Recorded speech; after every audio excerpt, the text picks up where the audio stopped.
pada tahun 1859 di saat pecah pemberontakan Pangeran Hidayat atau Perang Banjar melawan Belanda di Kalimantan Selatan, para misionaris lainnya melarikan diri ke Batavia. Namun demikian, pengurus RMJ di Bali mengutus Dedinger pergi ke Tanah Batak. Tetapi karena istrinya sakit, maka ia terpaksa tinggal di Padang, Sumatera Barat. Bahkan anaknya perempuan didatangkan dari Jerman ke Padang untuk merawat ibunya. Dedinger sekeluarga kemudian meninggalkan Padang menuju Pulau Nias. Keluarga misionaris tersebut mendarat di pelabuhan Gunung Sitoli pada jam 9 pagi hari Rabu 27 September tahun 1865. Hingga sekarang, tanggal kedatangannya 27 September 1865, inilah yang diperingati sebagai permulaan datangnya berita Injil di Nias. Dalam masa permulaan yang sulit itu, Dedinger berusaha mengajar beberapa pemuda agar dapat membaca dan menulis. Pemuda-pemuda inilah yang kemudian membantu Dedinger mengajar anak-anak di sekitar Gunung Sitoli pada tahun 1866.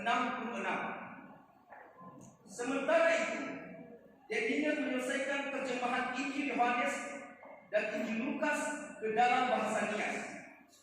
Karya ini sangat berarti, baik bagi orang-orang Nias yang dapat membaca maupun bagi para misionaris yang datang kemudian.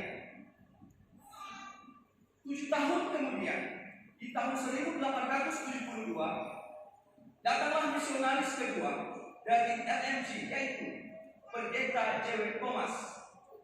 Ia kemudian melayani di pos pekabaran Injil yang baru di Obolata. Setahun kemudian, datang lagi misionaris ketiga bernama Kramer. Ia ditempatkan di Gunung Sitoli bersama dengan istrinya yang sangat rajin berkunjung kepada keluarga-keluarga di kampung Kirina. Pada perayaan Paskah tahun 1874, berhasil dilaksanakan baptisan pertama kepada 25 orang penduduk kampung Kirina, termasuk Yawaduha, sang kepala kampung.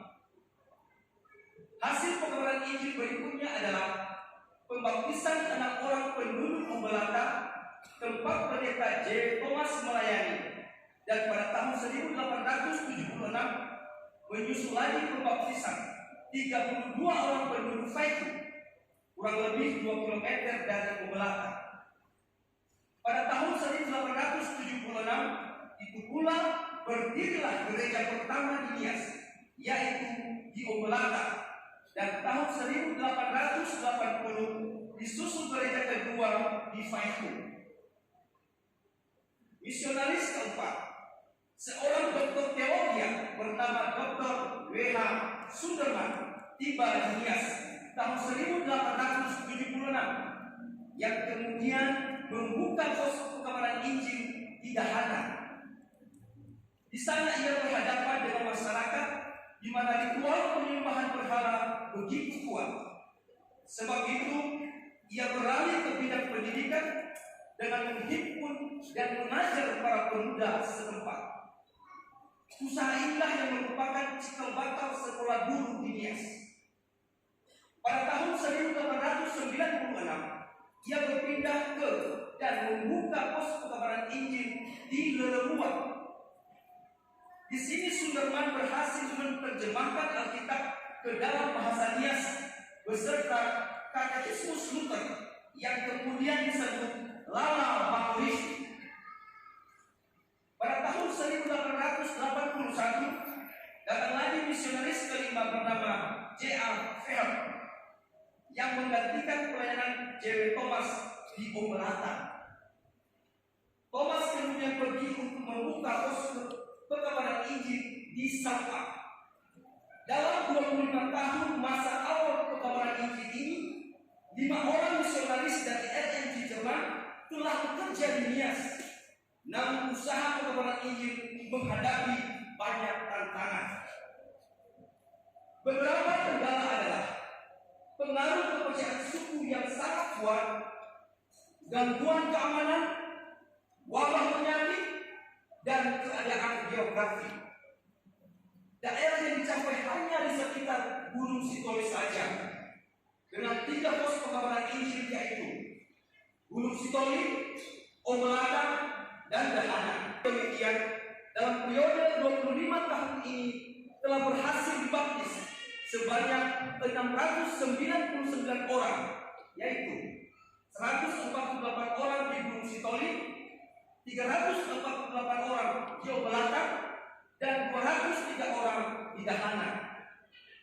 Di dalam perkembangannya, pengabaran Injil pun mulai meluas ke daerah Nias bagian tengah sampai ke Nias bagian barat, pantai sebelah timur sampai di Nias bagian selatan, Nias bagian utara, dan juga kemudian di pulau-pulau Batu.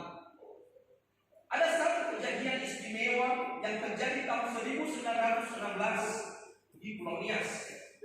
Pada tahun itu berlangsung aksi pertobatan massal yang dalam bahasa Nias disebut Fangesa de Sebua di wilayah Yerevania, yang dimulai dalam suatu kebaktian perjamuan kudus.